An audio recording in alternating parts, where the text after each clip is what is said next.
नमस्कार दोस्तों, स्वागत है आपका न्यूज़ हिंदी भारत में। तो दोस्त, इंडिया और फ्रांस के बीच हुए 36 लड़ाकू विमानों में से पहले बैच में 5 राफेल लड़ाकू विमान भारत आ गए हैं और इन्हें भारतीय वायुसेना के अंबाला एयरबेस में बेहद ही कड़ी सुरक्षा में रखा गया है। इन लड़ाकू विमानों के आने के बाद भारतीय के कई डिफेंस एक्सपर्ट इस पे अपने एनालिसिस कर रहे हैं और इनकी कंपैरिजन कभी चाइनीज़ फाइटर जेट J-20 और पाकिस्तान द्वारा इस्तेमाल किए जा रहे F-16 और JF-17 थंडर से करते हैं। तो दोस्तों, आज हम इस वीडियो में जानेंगे राफेल के बारे में कुछ इंटरेस्टिंग बातें, जिसमें से पहली है जब राफेल फाइटर जेट ने अमेरिका के सबसे खतरनाक स्टेल्थ फाइटर जेट F-22 को अपने रडार में पकड़ लिया था और चाहता तो एक मिसाइल भी लॉन्च कर सकता था। दूसरे टॉपिक पे हम बात करेंगे कि हमारे पूर्व IAF प्रमुख BS धनोआ ने राफेल के बारे में और J-20 के बारे में एक स्टेटमेंट जारी की है, जो इसके नतीजे जान के आप चौंक जाएंगे। तो क्या है पूरा मामला, जानेंगे इस वीडियो में। पर वीडियो शुरू करने से पहले अगर आपको ऐसे इंटरेस्टिंग इन्फॉर्मेटिव वीडियो अच्छी लगती है तो आप हमारे चैनल को सब्सक्राइब कर दीजिए, क्योंकि हम ऐसे ही वीडियो लेकर आते रहते हैं। तो दोस्तों भारतीय वायुसेना के जाबाज जब भारतीय राफेल को फ्रांस से लेकर आ रहे थे तो वो UAE में फ्रांस के एयरबेस अल दाफरा पे रुके थे, जहां पे पायलटों को रेस्ट दिया गया था और राफेल में रिफ्यूलिंग की गई थी। फ्रांस के इसी एयरबेस पे 2009 में फ्रांस, इंग्लैंड और अमेरिका ने एक युद्धाभ्यास किया था, जिसमें से फ्रांस ने अपने राफेल लड़ाकू विमान, अमेरिका ने अपने सबसे घातक F-22 रैप्टर को और इंग्लैंड ने टाइफून को शामिल किया था।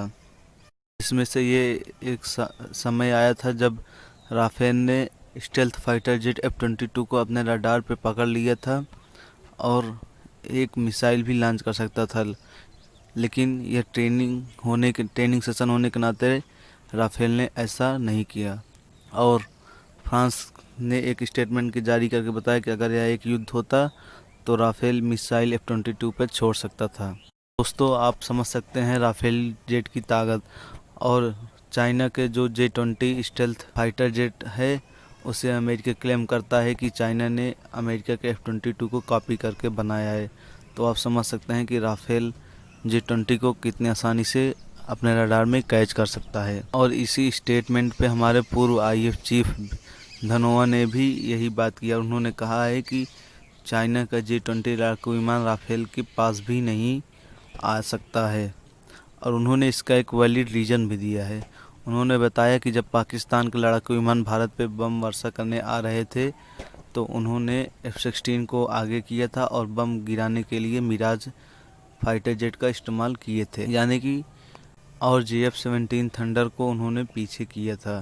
तो दोस्तों, आप इससे ये एनालिसिस कर सकते हैं कि पाकिस्तान एयरफोर्स को खुद चाइना के लड़ाकू विमानों पे भरोसा नहीं है, लेकिन फिर भी वो चाइना के हथियारों का बहुत बड़े स्तर पे इस्तेमाल करते हैं।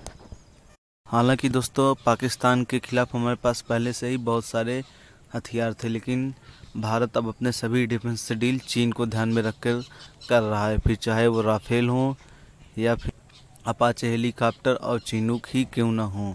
हालांकि राफेल आने के बाद हमें चीन पे बहुत ही बड़ी बढ़त मिली है। तो दोस्तों, कैसे लगी वीडियो आप कमेंट सेक्शन में ज़रूर बताइएगा। और क्या भारत को राफेल फाइटर जेट को और बड़ी मात्रा में ख़रीदना चाहिए या फिर भारत को made in India fighter jet पे ध्यान देना चाहिए। तो दोस्तों, मिलते हैं आपसे अगले वीडियो में, तब तक के लिए जय हिंद दोस्तों।